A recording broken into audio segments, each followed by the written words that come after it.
Hey guys, this is Comic Uno, and today I'm doing a review for Wonder Woman Earth 1. So, I kind of rarely do graphic novel reviews because they do take a little while to read, and I like to take my time with the graphic novels. But when I get new graphic novels that I'm really looking forward to, or a lot of the times the Earth 1 graphic novels, I do try to review it on my channel. Took me about, I guess, a week to read, not actually physically to read for a week, but just to get to it and read the whole thing. But let's start talking about Wonder Woman Earth 1. Now, I will say this is a very anticipated Earth 1 book because it is Wonder Woman, and also Grant Morrison writing Wonder Woman, and so it's really anticipated. But this book has been delayed for a couple of years. It was supposed to come out, I mean, this has been a title that's been talked about for a very long time, and is one of those things like, is it ever gonna come out? And finally, Wonder Woman Earth 1 is in our hands as a hardcover. And just to mention, the hardcover is $23, so usually they come up with paperbacks for this too.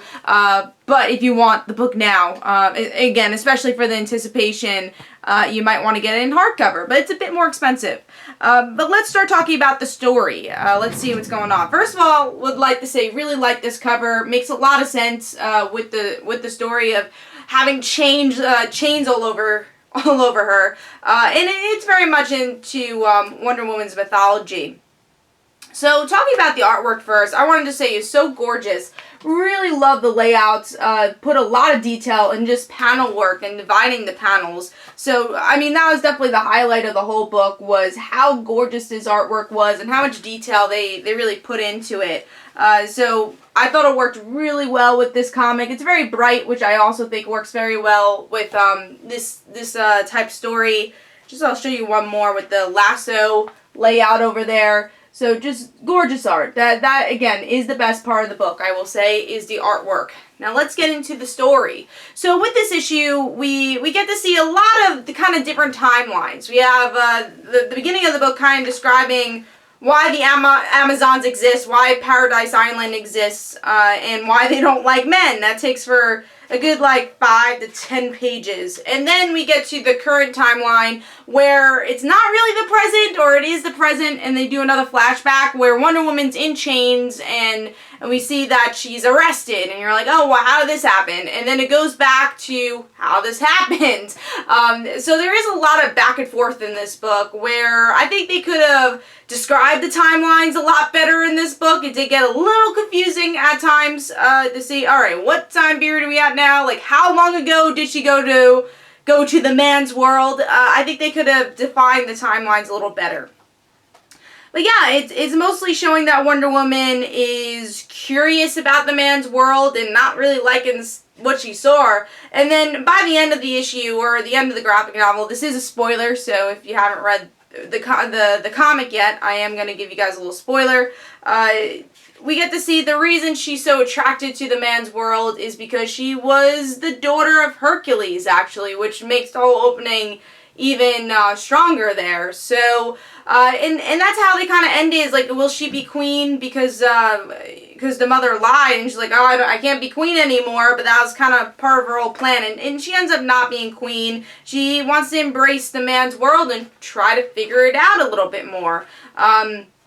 And she becomes Wonder Woman, and or at least officially Wonder Woman.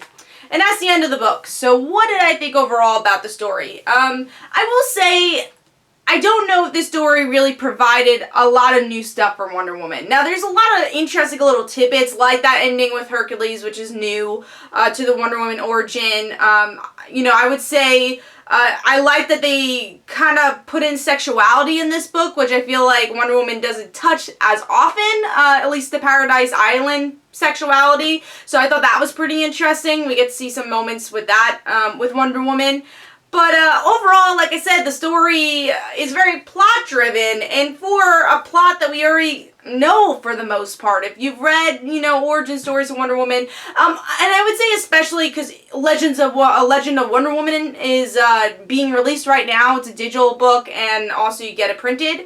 That book is telling the story about Wonder Woman's origins. So you have that book, which is kind of telling the same story. Then you have this book, which is telling the same story. I think this book could have benefited a lot if it was more character driven, and it really wasn't. You never really get into Wonder Woman's head of why she's doing the things she's doing. You're just kind of following her journey and saying, all right, she's going to the man's world, and she's not in the man's world for that long. It's mostly a Paradise Island story, so it's kind of hard by the end of the issue to say, oh yeah, I walk both worlds. I'm from the man's world and I'm from Paradise Island. Because yes, she's born from Hercules, or at least part of Hercules, sure, but she's never really been in the man's world to really care about it. And I think that was the biggest problem of the book. I think obviously a volume 2 could really help and flesh out a bit more. But yeah, could have used a lot more character fleshing out. There's some interesting ideas here, but I would say I think you could wait for paperback for this one. I don't know if it's really worth $22 unless you're a huge Wonder Woman fan. But for me, I'm a casual Wonder Woman fan. I'm not a huge fan of the character. It's actually sometimes really hard for me to get into the character because of all the mythology and her past and her history.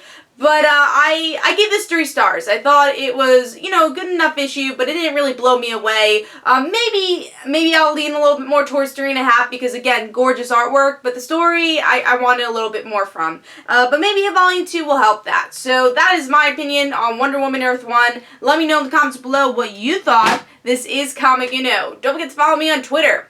Don't forget to like my Facebook page. Also, description below, there are links for my comic book, like Father Like Daughter. And don't forget to like the Facebook page of Like Father Like Daughter. I'll see you guys later. Bye.